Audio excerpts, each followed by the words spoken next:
Bonjour à tous et bienvenue sur ma chaîne, j'espère que vous allez bien. On se retrouve aujourd'hui pour préparer ensemble un fard aux mirabelles. C'est juste une tuerie. Recette facile et rapide à réaliser avec peu d'ingrédients.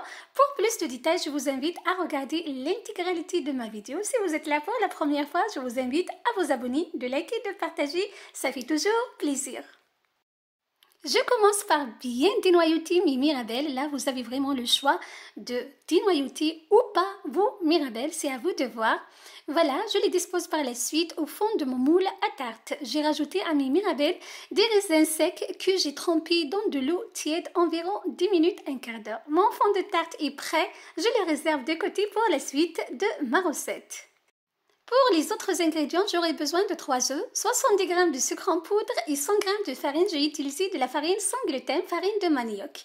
Dans une casserole, je verse 400 ml de lait, j'ajoute une cuillère à soupe du beurre, je porte à ébullition.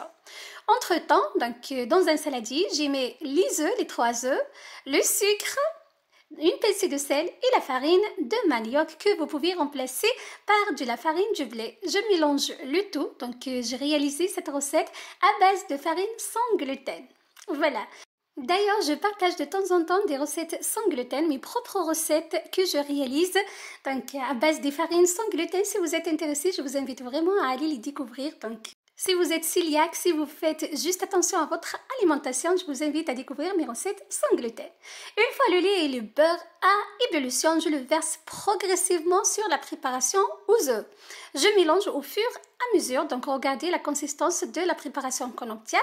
Je la verse directement sur les mirabelles et les raisins secs. J'enfourne par la suite 45 minutes à 180 degrés. Le four doit être préalablement préchauffé.